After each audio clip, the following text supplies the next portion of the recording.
Radhe Krishna friends, आपका दिल से स्वागत है आपकी अपनी चैनल आइडियल मेमोरियल प्रोफिशिएंसी पे। मुझे लगता है आपको ये बिल्कुल नहीं पता होगा कि अगर किसी भी टॉपिक की अंडरस्टैंडिंग क्रिस्टल क्लियर हो तो उसे याद रखना, मेमोराइज करना उतना ही आसान होता है। And I will try my best to help you with that. So without wasting much time, let's get started. Hello and welcome back to the another video of organ of medicine, जहां पर हम कर रहे हैं case taking from AK Das part 2, जिसमें हमने अभी तक देखा है इंट्रोडक्शन से लेकर समरी तक और 2-3 क्वेश्चंस को हमने किया है। जिसमें पिछला क्वेश्चन जो हमने किया था वो ये था कि अगर कोई भी पेशेंट आपके पास आता है, वो अगर पहले किसी फिजिशियन के पास जाके आया है तो आप उसका केस टेकिंग कैसे करोगे। अब यहाँ पर दूसरी बात ये है कि ये कुछ पॉइंट हमने पिछले वीडियो में बाकी रखे थे, तो पहले वो कवर अप करते हैं और फिर हमारा जो आज का क्वेश्चन है importance of personal history of a patient in case taking, उसको हम स्टार्ट करेंगे। सो without wasting much time, let's get start the topic of the video. Requisite extra qualification of the physician for the individualisation of a case of disease.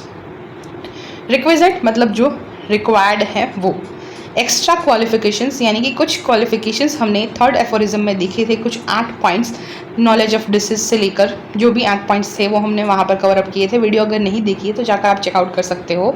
तो वो qualifications, requisite qualifications of a physician हमने देखा था। अब कुछ extra qualifications के बारे में बात की गई है जो फिजिशियन के पास होना चाहिए ताकि वो केस में डिसीज का और पेशेंट का अच्छे से इंडिविजुअलाइजेशन कर सके। वो क्या है? The physician should have following extra qualifications for the individualization of a case of disease. तो फिजिशियन के पास नीचे दिए गए कुछ एक्स्ट्रा क्वालिफिकेशंस होनी चाहिए ताकि वो अच्छे से इंडिविजुअलाइजेशन कर पाए किसी भी केस का, डिसीज के लिए। सो ये कहाँ पर मेंशन्ड है? ये मेंशन्ड है in the aphorism number 83। Requisite qualifications mentioned in aphorism number 3 and requisite extra qualifications are mentioned in aphorism number 83.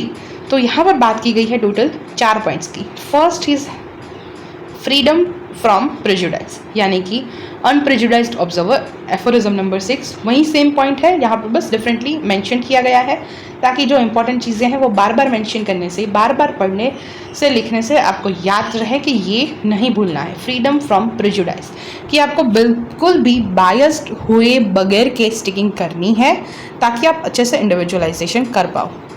जो दूसरी चीज़ है वो है साउंड सेंसेस, यानी कि सेंसेस है वो साउंड होने चाहिए। कहीं भी कभी भी पेशेंट कोई भी एंगल से आपको हिंट दे सकता है और वो हिंट आपके लिए पिक्युलर सिम्टम हो सकता है। सो आपको अपनी 5 सेंसेस को अलर्ट रखना है, साउंड रखना है ताकि आप नोटिस कर पाओ हर एक हिंट को, जो भी पेशेंट की एक्टिविटी है उसको। अटेंशन इन ऑब्जर्विंग, हमेशा केस टेकिंग के साथ साथ सिर्फ आपको एक गुड लिसनर नहीं बनना है, आपको एक गुड ऑब्जर्वर भी बनना है। आप जो भी पेशेंट केस बता रहा है उसके इंपॉर्टेंट पॉइंट्स लिखने में बिजी हो, लेकिन फिर भी आपका ये भी ध्यान होना चाहिए कि पेशेंट उसको किस वे में बता रहा है। क्या वो कोई हाथ की मूवमेंट्स करके बता रहा है, बताने की इंटेंसिटी क्या है, वो कौन सी बात को बार बार रिपीट कर रहा है, कौन सी बात है वो जो बोलने से हिचकिचा रहा है, कौन सी चीज़ वो बार बार फ्रिक्वेंटली रिपीट कर रहा है, कैसी एक्शंस है, आई मूवमेंट्स क्या है, पेशेंट आपसे आई कांटेक्ट कर रहा है, बैठने की पोजीशन कैसी है। मतलब आपको पूरा ऑब्जर्वेशन करना है पेशेंट में। Fidelity in tracing the picture of the disease, और आपकी फिडिलिटी इन ट्रेसिंग मीन्स, फिडिलिटी का मतलब है फेथफुल होना या फिर ओरिजिनलिटी से नियर अबाउट रहना, यानी कि आपको जो भी डिसीज का पिक्चर है वो फाइंड करने में फेथफुल रहना है। ऐसा नहीं कि नहीं चलेगा, थेरापेटिकली दवाई देते हैं, कुछ मिल नहीं रहा है। अगर आप ध्यान से काम करोगे, ध्यान से केस टेकिंग करोगे तो आपको इंडिविजुअलाइजेशन भी समझ में आएगा कि पेशेंट की PQRS सिम्टम्स, पिक्युलरिटीज़ भी पता चलेगी। केस अच्छे से लिया है तो दवाइयाँ भी आपको जल्द से जल्द अच्छी मिल जाएगी। सो ये एक स्लो प्रोसेस है, जैसे जैसे आप प्रैक्टिस करते जाओगे आपको समझ में आता जाएगा और आप अच्छे से केस टेकिंग एक बार सीख गए, अच्छे से आप सारी दवाइयाँ देना सीख गए तो आपकी एक बार पकड़ बैठ गई, मतलब सारी चीज़ों में अच्छा आपका होल्डिंग हो गया कि आपको सारी चीज़ें मतलब आने लगी, तो फिर आपके लिए ये सारी बातें इन प्रैक्टिस अपनाना ईजी हो जाएगा। सो ऐसा नहीं है कि आज प्रैक्टिस स्टार्ट की, आज आपने पढ़ना स्टार्ट किया और आप अपनाने लगोगे, समझ में आ जाएगा कैसे करना है। पढ़ने में अभी अभी सिंपल लग रहा है, धीरे धीरे करने में भी सिंपल लगेगा। सो अब हम बढ़ते हैं क्वेश्चन की तरफ। Importance of personal history of a patient in case taking, यानी कि क्या इंपॉर्टेंस है पर्सनल हिस्ट्री की केस टेकिंग में, क्यों हम इतना फोकस करते हैं पेशेंट की पर्सनल हिस्ट्री पे। इन शॉर्ट, क्यों हम इतने पंचायत करते हैं पेशेंट के बारे में, उसकी हर चीज़ हमें क्यों जाननी रहती है, क्यों? सो इसको समझते हैं पहले। वाइल इंक्वायरिंग, सबसे पहले तो ये क्यों जानने से पहले भी हम ये क्वेश्चंस भी क्यों कर रहे हैं। क्या हम वाइवा में आंसर्स देने के लिए क्वेश्चंस कर रहे हैं, एग्जाम पॉइंट ऑफ व्यू से समझने के लिए क्वेश्चंस कर रहे हैं। अगर आप इसके लिए ये क्वेश्चन आंसर्स वाला वीडियो देख रहे हो तो मत देखो, बंद कर दो। एग्जाम्स तो आपको एक बार सिंपली ये चीज़ें पढ़ लोगे तो भी दे के आ जाओगे। तो ये चीज़ें अगर समझना चाहते हो तो इसलिए समझो कि आप कैसे एक अच्छे डॉक्टर बनो, आप कैसे अपने पेशेंट को अच्छे से समझ पाओ और कैसे आप ये सारी चीज़ें अपनी प्रैक्टिस में अपना पाओ। अगर अपने आप को सुधारने पे फोकस करोगे तो प्रैक्टिस भी सुधरेगी, पेशेंट्स भी आएंगे और अच्छा इनकम भी बनेगा।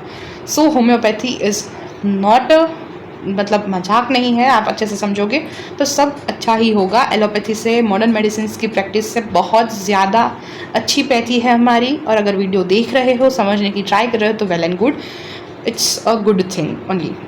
So while inquiring into the state of chronic disease, the particular circumstances of the patient with regard of his ordinary occupation, his mode of living and diet, his domestic situations and so forth must be well considered and scrutinized to ascertain what there is in them that may tend to first produce the disease, second maintain the disease, in order that by the removal of them helps and recovery may be promoted. तो मतलब इतनी सारी पंचायत हम इसलिए करते हैं ताकि हम ये जान पाएँ, ये समझ पाएँ कि पेशेंट जो है उसकी पूरी लाइफ टाइम में उसका अगर क्रॉनिक डिसीज़ है तो उसके स्टेट को इंक्वायर करते करते उसका पर्टिकुलर सर्कमस्टेंसेस, मतलब पेशेंट है वो कैसे सोचता है, कैसे खाता है, उठता है, बैठता है, सब कुछ करता है, उसका ऑर्डिनरी ऑक्यूपेशन क्या है, मोस्ट ऑफ द टाइम वो किस चीज़ से ऑक्यूपाइड है, वो कैसे रहता है और क्या क्या चीज़ें उसके डाइट में हैं, उसकी डोमेस्टिक सिचुएशन कैसी है, उसके रिलेशनशिप्स कैसे हैं, उसके किसी भी पर्सन को लेकर विचार कैसे है, अपने आप को लेकर क्या थॉट्स हैं, ये सारी चीज़ें अच्छे से कंसीडर करने के बाद हम ये समझ पाएंगे कि इन सब चीज़ों में कहाँ वो चीज़ प्रेजेंट है जो डिसीज़ को प्रोड्यूस कर रही है, कौन सा वो कॉज है जिसकी वजह से ये डिसीज़ प्रोड्यूस हुआ है और कौन सा वो कॉज है जो ये डिसीज़ को मेंटेन करने में, कंटिन्यू करने में हेल्पफुल हो रही है। कई बार पेशेंट के अंदर की कुछ ऐसी चीज़ें जो उसने पकड़ के रखी है उसी की वजह से उसके अंदर कोई ना कोई प्रॉब्लम्स होती हैं और साइंस भी ये प्रूव करता है कि 99% ऑफ द प्रॉब्लम और disease in the patient are psychosomatic, मतलब कुछ माइंड में चल रहा है, वहाँ पर कुछ चीज़ें ऑक्यूपाइड है, वहाँ पर कोई पर्टिकुलर चीज़ है जो हिट कर रही है, उसकी वजह से सोमेटिक मतलब कि बॉडी में चेंजेस दिखते हैं। सो सबसे पहले all the things are start from mind, और इसीलिए हम यहाँ पर मेंटल पिक्चर को भी एक बहुत ही इम्पॉर्टेंट एस्पेक्ट देते हैं और कई बार डायरेक्टली हम पेशेंट की मेंटल कंडीशन को समझ नहीं पाते, इसीलिए उनके रूटीन को जान के, उनके रिलेशनशिप्स को जान के, उनके अपने लिए, दूसरों के लिए थॉट्स जान के हम ये कॉज को फाइंड आउट करने की, समझने की कोशिश करते हैं। So to find out the cause by which may produce and maintain the disease, so this is the importance of personal history of the patient and case taking. Hope this question is clear to all of you. मिलते हैं next video में नए question के साथ, तब तक Thank you so much guys for watching this video till now. Also give your valuable feedbacks and suggestions in comment section, और हाँ, लाइक करना, शेयर करना एंड सब्सक्राइब करना गलती से भी मत भूलना। Stay tuned, टेक केयर, मिलते हैं नेक्स्ट वीडियो में, तब तक के लिए टाटा बाय बाय।